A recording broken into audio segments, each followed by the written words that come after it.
Hi everyone, I have quite an exciting art haul for you today. I don't know whether I'm more excited about the art haul or the fact that I'm going to be able to upload this video on our new high-speed internet connection.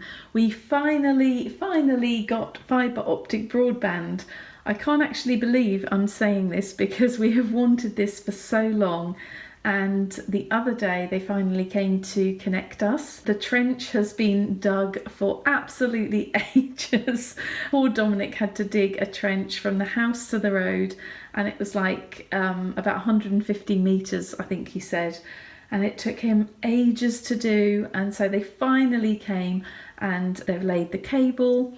So yep, we have this really high-speed internet connection. I can't believe how quickly I can upload videos now. We did a test the other night. A video that would previously have taken me at least 10 to 12 hours to upload took 12 minutes. So that's the difference this has made, and it will really be so helpful to not only my YouTube videos, but also my new Patreon page, which I'm going to be launching soon. I'm very excited about that, but I'm also excited about these art materials, and I know that I can't use them until I've shown them to you first. So I've been collecting them up for the past, I think, about 3 weeks or so, and yeah, we have quite a few interesting little supplies here, so I'm going to get into it and we'll have a look and see what I've got. So I think the first thing we'll start with is this. This is one of 3 tubes of Turner Acrylic Gouache that I decided to try. I haven't tried this brand before. I use Holbein Acrylic Gouache and absolutely love it. I have lots of their colours. But I know that several artists I follow use this, and I have been quite curious about it. I want to see how similar it is or how it differs from the one I use.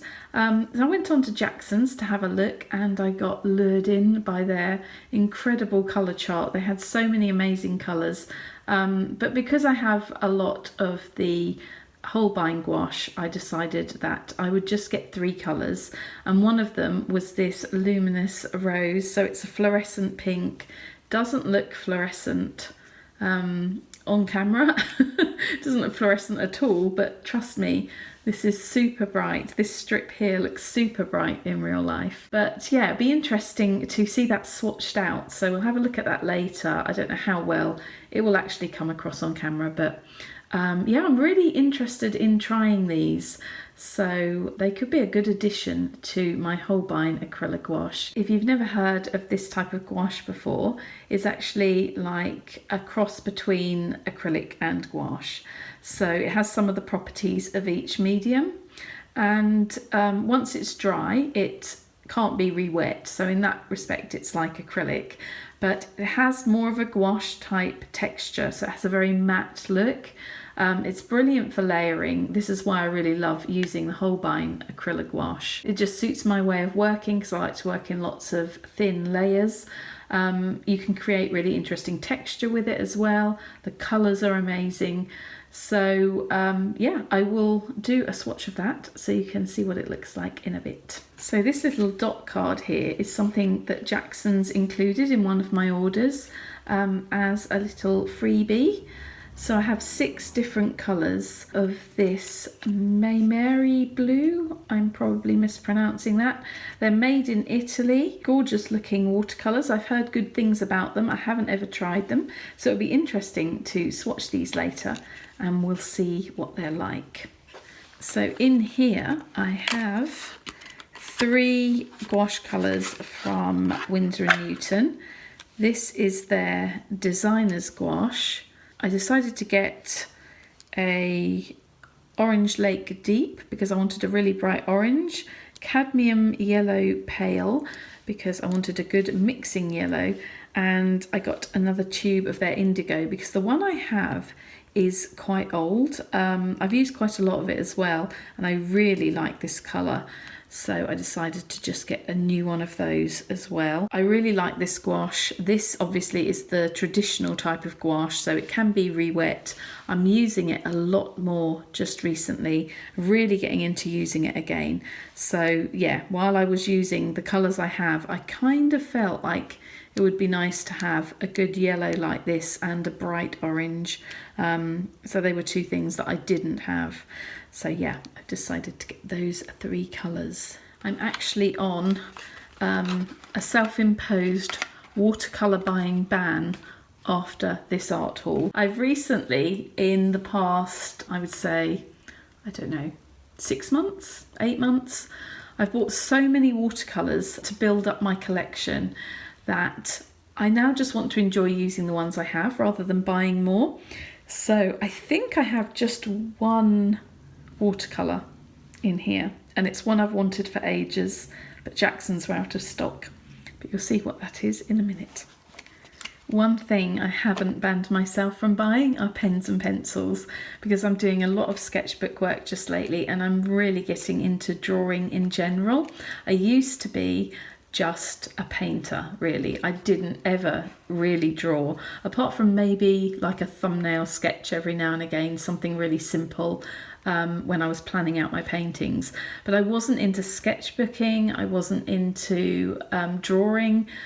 I really have fallen in love with working in my sketchbooks. I'm going to show you a couple of new sketchbooks in a moment, which I'm really excited about and that I haven't used before. So yeah, I'm building up my collection of dry media. Do you count watercolour markers as dry media? We will for the sake of this art haul. But yeah, I bought 4 more Faber, Castell, Albrecht, Jura watercolour markers because I'm loving the 3 I bought a few weeks ago. Enjoying working with these so much. They're so great to take with you if you want to sketch outside. So we have a dark indigo, naturally, that's so much my kind of colour. Orange glaze, which I'm getting into orange just lately, which I didn't think would be a thing I would ever really say. I mean, bright orange, look at that. I'm really liking the idea of it mixed with Payne's grey and indigo and maybe like a more sort of misty neutral grey and pale blues. I think the orange looks really stunning with that colour palette, so that's why I decided to get an orange. And another favourite colour of mine, cobalt green. Really lovely bluish green.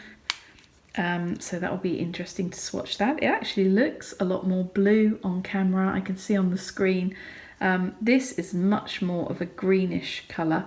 This is funny, there are certain colours that really don't show up well on camera, and a kind of turquoisey colour is always one of them. So this one is sanguine, so sort of a terracotta-y kind of colour, which I like to use quite a bit in my work. So those are the 4 colours I have. Let's see, what else do we have in here? Oh yes, titanium white and a neutral grey 7 Liquitex acrylic markers. These are the slightly smaller ones. You can get really chunky versions of these, but I'm loving these for sketchbook work. I can be a little bit more precise than I can with the massive ones. I love using them for layering. I layer them with pencil and Neocolor. And yeah, they're just a really great thing also to take out with you on location because they're just so portable. It's kind of a portable way of taking paint with you. So this little thing here is a Tombow mono eraser. So if I just pump the end like that, this is going to be really useful for me when I want to erase just tiny details. I often find that when I'm using a normal eraser, I end up rubbing out all of the surrounding pencil, which is not what I want, or smudging it, one or the other. So I saw several people using these and I thought they looked really interesting.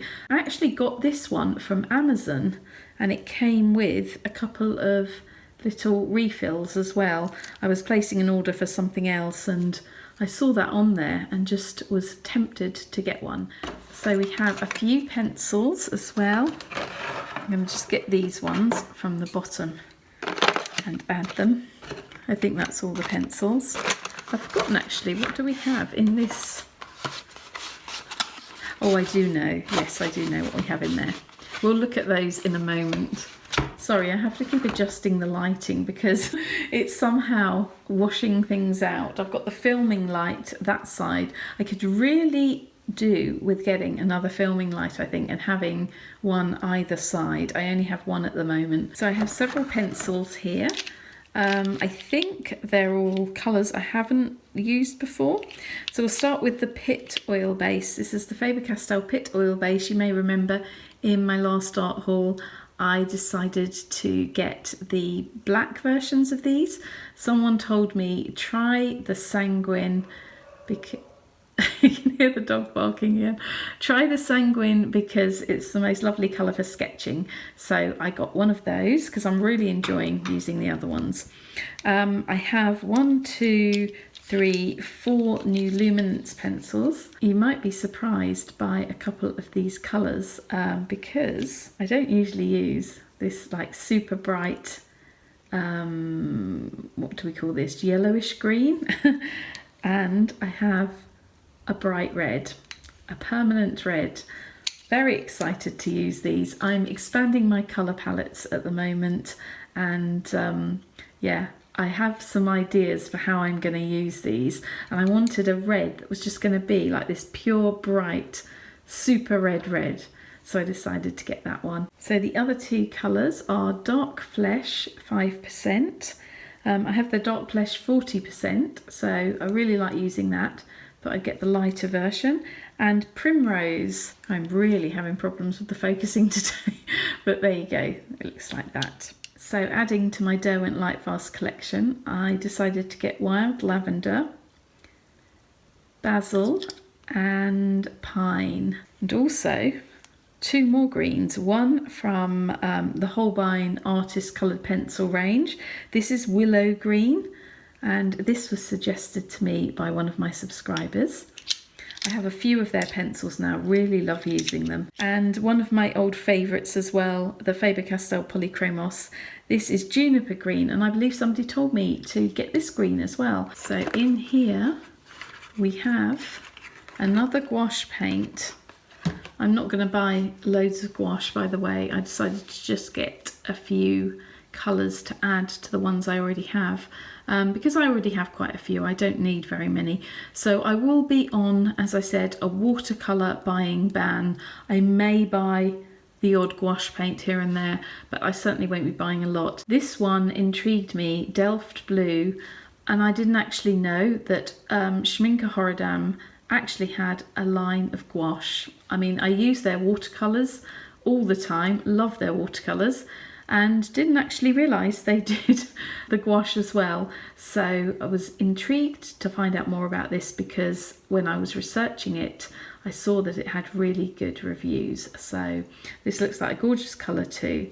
So yeah, we'll be swatching that later along with all of the other supplies. So the only watercolour paint in this haul is this one. This is the Vivianite Blue Ochre by Roman Schmall. This was actually quite an expensive one. I think it was like £10 something for this full pan. I've been fascinated by this colour ever since I saw it swatched, and I wanted to get some, and it's been in my favourites for ages, but they were out of stock. So finally, when it came back in stock, I know now with Jackson's, just grab it while you can, because probably if it's popular, it's going to go out of stock again very quickly. And sometimes at the moment, we seem to be waiting months for certain things to come back into stock. So very excited to swatch this one. And this will probably be the last watercolour paint I buy for quite some time. Okay, so the final supply in this box is, oh, the box has fallen over. 8 different Neocolor 2 crayons by Caran d'Ache. I'm just going to turn those around so we can have a look at the, let's see if we can focus that, that's better.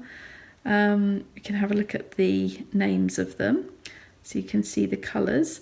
Right, this is a very Natasha selection up to a point. So I decided to get the charcoal grey, the dark grey, beige, because I thought that kind of seemed like a really nice beige colour, aubergine, salmon rose. See, so far this is a This is a very Natasha kind of palette. And then we have a couple of darker greens. So we have dark green and greenish blue. So all of those you'd say, yeah, that's a Natasha palette. But then we have the wild card. And this is lime green. He's so bright, he's making the camera go funny. Yeah, super, super bright green. I'm very, very interested in the same way I was with the green pencil just now, like mixing these really bright acidy kind of greens with the darker ones and the more bluish greens. So we will be experimenting with those. So maybe you'll see that in one of my drawings or in my sketchbook sometime soon. So these are all Neocolor 2, and I haven't actually tried these before. I have a few Neocolor 1. Those aren't water soluble, whereas these are. So when we swatch them, we'll try them dry, and I'll also add a bit of water, and we'll see how they look when water is added. I'm really loving those colours, and I guess this takes me on to this little tin here, which you were probably wondering exactly what that was lying down there. Ooh, noise of the crayons. So because I only have a few Neocolors, I have probably 5 other colours and then these ones. I just wanted a little tin to store them in because I've noticed when I put them in with my pencils or pens or whatever, they do tend to get a bit messy because obviously they're very waxy. So I thought I'll have a little separate tin that I can keep on my desk with them in. And I decided I wanted to get a little vintage tin.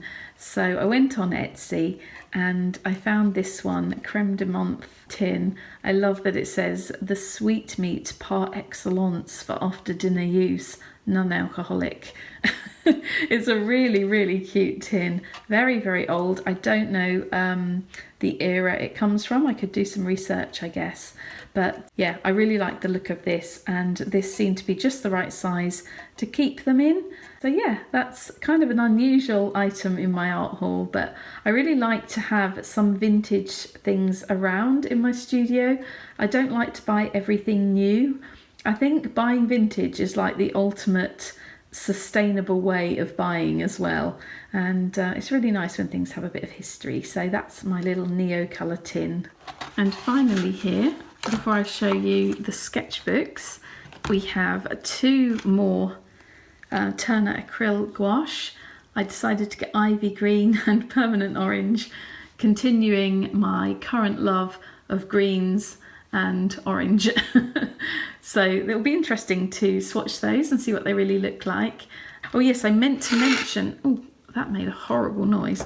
I meant to mention, by the way, that this one, the Luminous Rose, will only be for sketchbook work because obviously neon or fluorescent colours aren't light fast. So this will definitely be sketchbook only. So my final tube of paint is another Winsor & Newton Designers Gouache. This is the large size that they do, permanent white. I found that I really like mixing in a lot of white with the colours I have to make sort of softer, more pastel-y colours, and I was getting through the white quite quickly, so I decided to get a nice big tube of that.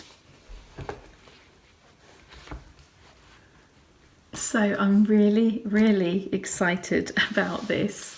I couldn't believe the price of this moleskin, and in a good way. I found out that Colt Pens had A3 size moleskin sketchbooks from Emma Carlisle, who I am a patron of on Patreon. And yeah, she was talking about these and I was just like, do I dare actually get myself an A3 sketchbook? Am I going to be too scared to work in it? And then I decided that I would just go for it. It's absolutely beautiful, as moleskin always is, or as they always are. If I just open this up, I haven't actually got very much room to show you, but obviously it has the gorgeous smooth ivory coloured moleskin paper, really nice weight. Look at how massive it is compared to my hand. It's just incredible, and the way it opens up, I can't do it on the desk, but you can really open it up nicely so you could work across like a double spread. And this is a sketchbook for me to be really expressive in and a lot looser than I would normally work. So because of the large size, it's going to encourage me to experiment. I managed to get this, can you believe, for I think it was just under £23, which for a moleskin is absolutely incredible. I've paid for the small kind of average size moleskin sketchbooks about £16 or £17. So to get something that is like literally 4 times the size for just a few pounds more is incredible. I think they're normally about £25 on Colt pens, but they had a 10% deal when I was on there. And so I decided to take the opportunity and get one. I'm super excited to work in this, and I've been wanting to make sketchbooks a much larger part of my art practice, as I keep saying, and my YouTube channel and my Patreon. So I've been investing in some different sizes and some different papers so that I can review them for you, and I can also experiment a bit and just see which ones really suit me and which ones suit different ways of working. So yeah, love this. I'm very, very, very happy to have it. And this pad of watercolour paper is a restock for me. This is the Archer's Aquarelle watercolour paper, 300 GSM or £140 hot pressed. I don't use this for watercolour, funnily enough. I tried it and really didn't like it. I prefer to use watercolour on cold press paper, so sort of a slightly textured surface. And this one obviously is super smooth. So I experimented with other media and I really love it for coloured pencils and mixed media, so kind of layering different things like Neocolor crayons on top of the pencil and using like Posca pens or the acrylic markers. I also have used it to layer Holbein acrylic gouache over the top of pencil before, and that works really well. So I don't use it for watercolour, but I do use it for mixed media and really love it for that. So these massive folders, I think these are A3 as well. These come from Jackson's. They're a very basic grey card folder with a little ribbon tie. They just cost £4.50 each, so they were quite cheap as well, which was great.